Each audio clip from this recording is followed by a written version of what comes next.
Hey everyone, welcome to my masterclass series on the transits of Pluto, Neptune, and Saturn. I wonder if you've ever experienced a transit of Pluto, for instance, on a point in your chart that has to do with your karmic story. Did Pluto make an aspect to one of the nodes of your moon? Has it aspected one of the rulers of the south or north node of your moon? Those are karmic times. Now, we have to remember that Pluto takes no prisoners. Pluto is extreme. It's either breakdown or breakthrough, because bottom line, Pluto wants the truth. In astrology, Pluto is the god of hell and the underworld. This doesn't mean that when we experience a Pluto time, we're going into the underworld and we're going to stay there. Pluto is about deep transformation. It represents death and rebirth, destruction and creation. So over the past 2 or 3 years, I've recorded videos about iconic figures that have gone through major Pluto times, where I demonstrate how they have reacted to these karmic times. And in every case, the person's life was changed forever.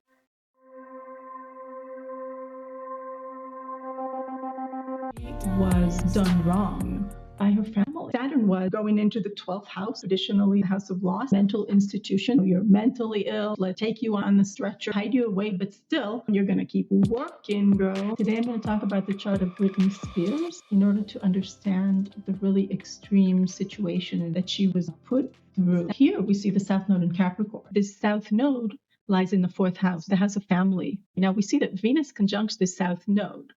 Interesting, right? Because Venus has to do with the arts and beauty, aesthetics. Venus also represents someone who is extremely accommodating, cute. Other people saw it like cute and nice and wanting everyone to get along well, and who kind of can be manipulated. When we want to fledge out the story and understand more about who this person was, in what context they were operating in, we look to the ruler of the South Node, and that is Saturn. And Saturn can be about loneliness and limitation, depression.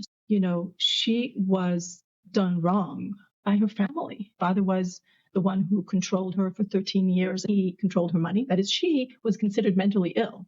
But she, all that while, those 13 years, she was performing, she was going on tours, and she was putting out albums. There were lots of people that were making millions of dollars off of her hard work. Now let's look at the transits that were going on at this time. Saturn was at 6 degrees of Virgo, going into the 12th house. The 12th house traditionally is the house of loss, of mental institutions. It's like, they wanted to put her away. They wanted to hide her.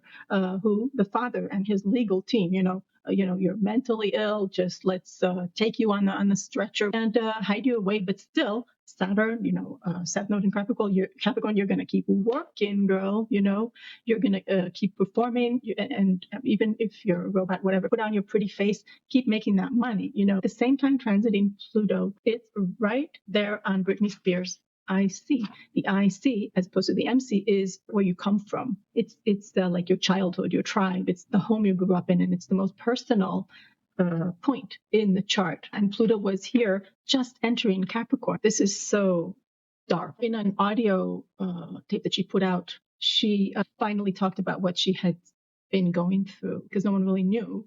She said that her heart was completely shut down and frozen. So Capricorn South Node is that your heart is closed because you have to brace yourself for the winter. It's going to be hard, and you have to sort of just survive. Throughout those years, she wasn't allowed to choose her own lawyer. She didn't have anyone to represent her and be on her side. But finally, she did have access and hired a lawyer of her choice. And within a very short time, she was freed. In 2020. Let's look at the transits, because this is really amazing to me. Transiting Pluto is right there, conjunct Britney Spears' South Node of the moon. There is so much transformative energy here. It's very hard to have a Pluto transit, but it can be extremely liberating, because when you're healed, you can claim your power back. You know yourself better. You're a more healthy person, and these people put her through hell. But her North Node, which has to do with the moon, the feelings, and taking care of yourself, was being triggered at that time. Obviously, Pluto comes along, nothing is going to be the same when Pluto transits over your either North or South Node, okay? And that's when she was freed of this horrendous conservatorship. When Winehouse came out with her first debut album, Frank, transiting Pluto was exactly conjunct her descendant. When we're looking at the nodes through the lens of Pluto, we're looking at dimensions of your unresolved karma that are most painful. Pluto has to do with everything that terrifies us, but also once we've worked through those issues, we come into great power. That node in the seventh house, traditionally called the house of marriage, but seventh house doesn't only have to do with marriage, it has to do with our close relationship. So this person was defined by a relationship. This person feels that they only have value or they only have a sense of identity when they are in a relationship. Now, Sagittarius is about exploration and expansion. On its really highest level, Sagittarius, the philosopher, is about connecting the dots and synthesizing life experience into meaning. Sagittarius needs something to believe in. So what did she believe in? What is the belief system? It's about the relationship thing of believing, a blind belief in the relationship. Got her into trouble. And the North Node in the first house is, that's our map. That's our guide. First house is about the self, the idea that, this is my life to lead and I have to do it my way. The first house is about leadership and freedom. And I don't believe that you have to say bye-bye to the South Node. And in this case, for instance, this is a person who doesn't need relationships. Not at all. It's all about integration, learning to be in a relationship, but also to have that breathing space. The idea is to find a partner that can respect that. When Amy Winehouse met Blake Civil Fielder, the two fell madly in love. About 8 months after they first met, he left her. Most of Back to Black is about her heartbreak. Then they got back together again. And when they got married, Pluto was on her Neptune. Neptune is about a lot of things, of course, all that creativity, but Neptune can also be about, especially regarding the South Node, karma, about dissolvement, losing yourself, glorification, and projecting whatever you want onto another person to the point of self-loss, not seeing reality for what it is. So her album Back to Black comes out, then they get back together again, they were in love, and then he introduces her to hard drugs. The negative expression of Neptune and Pisces is escapism. And here we see her repeating the karma. Okay, so all of this shows in transiting Pluto on her Neptune. And Amy Winehouse died in July of 2011. Pluto by transit is now, when she died, on the cusp of her 8th house. So it's done traveling through her 7th house. R.E.M started performing and doing their music in 1981. They only became famous and burst into the scene with the album Document. And this is their 5th album. What's going on in Michael's chart? So transiting Pluto was conjunct his natal Neptune in Scorpio. I mean, Pluto rules Scorpio, so that's like a double whammy. And Neptune rules Michael Stipe's South Node. South Node carries its gifts with it that we can use, but we need to integrate the North Node sign and house in order to, get it right and evolve. So the South Node in Pisces is about imagination. Pisces is the dreamer, the mystic, the visionary. But we know that the South Node represents you in a prior lifetime, but it was the you that couldn't express something, had to suppress. So Pluto comes along and changes everything. And that's when R.E.M became famous. That's when all that hard work of Capricorn Sun conjunct Saturn started to pay off. And, by the beginning of the 90s, what they were doing wasn't considered alternative anymore. So that was the big breakthrough.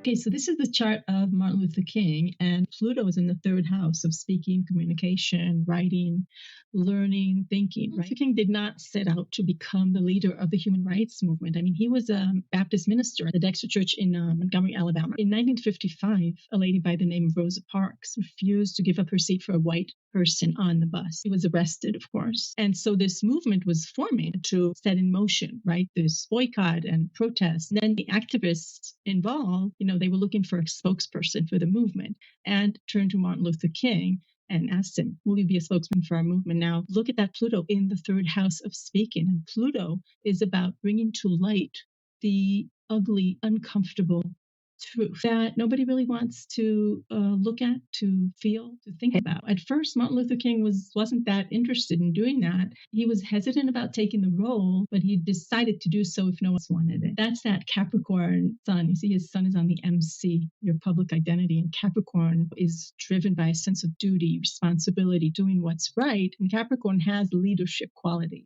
What was going on in MLK's chart on that date? Look at this transiting Pluto, squaring his node. Now, Pluto is the ruler of MLK's south node in Scorpio. This is a really karmic time for him, breaking the karma. The chickens have come home to roost. And so Pluto calls for deep transformation. Here we see deep, kind of inevitable change. As he says in one of his important interviews about his life, he says, I didn't realize I was going to become a leader, right, of this movement. I was catapulted into it. It's like destiny brought him there. And Pluto has to do with becoming your destiny. Okay. And you become a symbol to others if you rise to the challenge of Pluto. So his life changed on that day, needless to say. Now let's fast forward 8 years later, when he's already recognized, he's the official, the great orator of the human rights struggle against racism. And the March on Washington takes place.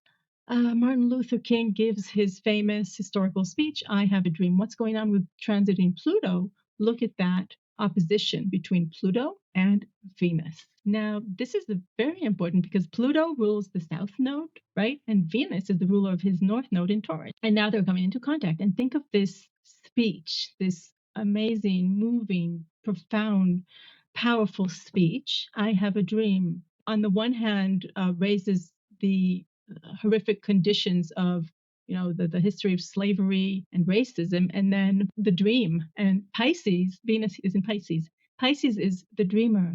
Pisces is the mystic. There's this knowing that there are no boundaries between people. We're all one. Okay, we're all connected to this vaster thing. Call it the universe. Call it we're all the children of God, and therefore there aren't any hierarchies. Venus has to do with the way that you attract, with the way that you're seen. It's the goddess of love. Each of his made him worldwide known and is loved, I think, appreciated by many. And it's a very karmic time for him because the rulers of the nodes are coming together, he's calling for transformation and for envisioning, a new world, if you will. By the way, Pluto is now in the fifth house of self-expression. So Virgo really is about serving the world in tangible ways. Virgo wants to correct what's wrong, okay?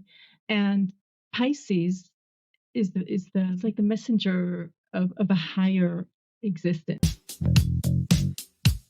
So what was going on in the chart of Michael Jackson when the album Thriller was released 40 years ago and became the best-selling album of all time, transformed Michael Jackson's life overnight, catapulted him into a whole nother stratosphere of mega superstardom. It all has to do with the planet Pluto. Pluto is this uncontrollable force that asks you to do some soul retrieval. And through that, you're going to have something new, which is your truth emerge. Okay, you have to let something die. If you heed Pluto's call, if you yield to it, and if you take action according to what you're feeling. Pluto is about, I'm feeling it. And Pluto calls for action. If you do that, you become your mission. What was going on between 1981 and 1983 is absolutely mind-blowing. That's when Pluto was transiting MJ's north node, and then it came into contact with his natal Jupiter. Throughout that period of time, Michael Jackson had broken away from his family. He met Quincy Jones, of course, Off the Wall came out, and that's the beginning of when he was becoming his mission. But Pluto is also transpersonal. Your destiny, if you're fulfilling it, is connected with something that the world needs, okay? So what happens is that Michael Jackson doesn't only become the most famous person on earth or extremely wealthy, but by doing his music and going after his will, he breaks racial barriers. He's the first Black American to, be aired on MTV. I think he rescued the corporation from bankruptcy. He changes the whole concept of what a music video is. He creates short films. Thriller, there's a plot, as well as Beat It and Billie Jean. Those videos were revolutionary. Now, another very important point, let's think about Plutonian themes okay, which the god of the underworld. It's about looking at your demons. It's about the shadow. It's about taboo. Okay, Pluto is scary. Pluto is about the truth. Now, look at the difference between the songs on Off the Wall, amazing songs, and some of those thriller songs. Billie Jean is darker. It's more paranoid in a sense. It's about a woman who claims that Michael Jackson is the father of her baby. So there's all, and he's denying it, and he's feeling haunted. So those Plutonian themes, and then in Thriller, you can see it as like this kind of a Halloween, spooky but fun story. Okay, but I like to think about things that maybe are a little bit deeper, even if the artist didn't intend that. Michael Jackson said to the director, I forget his name, he said, "I want to become a monster." Pluto is about deep transformation, going down to the underworld. So what happens? He's in this nice, wholesome young guy taking this girl on a date. Then he turns into a werewolf. Okay, then he transformed back into that sweet guy watching the movie and eating popcorn. And then they arrive at this graveyard, and he's a zombie dancing with the living dead. Okay, that's enough about Pluto for today. Franz Kafka, in his short and quite tormented and troubled life, produced some of the greatest writings of the 20th century and is considered to this day one of the greatest writers of modern times. On the night of 22nd September 1912, Kafka wrote the story Das Urteil, The Judgment. In the course of that year, Kafka wrote The Metamorphosis. This work is regarded by critics as one of the seminal works of fiction in the 20th century. Kafka was going through his first Saturn return. Here you can see that Saturn is exactly conjunct his natal Saturn at 4 degrees of Gemini. Gemini, the storyteller, the witness, ruled by Mercury, messenger of the gods. And Mercury here lies in Gemini, thus it's a very powerful Mercury because it's in its own sign. So there's a theme that describes this time in a person's life, but then there'll be a fast-moving planet making a conjunction or a tight aspect to an important part of the chart, and that's when the bigger theme comes to fruition. And here we see that on this day, a few days before, a few days after, transiting Mercury was conjunct Kafka's natal Uranus, transiting Mercury in its own sign, because Mercury rules 2 signs. So Mercury is about language, writing, speaking, expressing our voice. Then it lands on Uranus, and we have the first Saturn return. Uranus represents genius. Now, the Saturn return takes place in Kafka's 10th house, the house of your public persona. We call it the house of career. I like to see it, and the planets, and, our friend Kafka here has got plenty of planets in his 10th house as your mission in life. The reason I refer to it as a mission is that if you, heed that calling, it's the world needs you. You have a gift, and you have souls out there that are going to benefit from what you have to give. What is the first Saturn return about in any case? Saturn has to do with the process of maturation and with defining what our goals are. Saturn also has to do with limitation, separation. Saturn is the principle of reality and of mortality. In Saturn times, you feel that you gotta go it alone. You can't really rely on someone else to do the work for you, right? Because it's like forcing you to mature. Saturn isn't bad, but it is hard. And Kafka was working on his drafts, and he was working hard at them. If you think of when you're in your 20s, before the Saturn return, there's many options that are open for you. You're beginning your adult life, and you feel like you're going to live forever. And then Saturn comes along, and you realize that you're not going to live forever, and therefore you need to commit, sift through the various options of, maybe partners, potential partners, different vocation possibilities. This understanding that now I have to limit my options in order to become really good at something. People can go back to school, as it were, and finish their degree. Many people decide to become parents in their Saturn return, and boy, is that a huge commitment.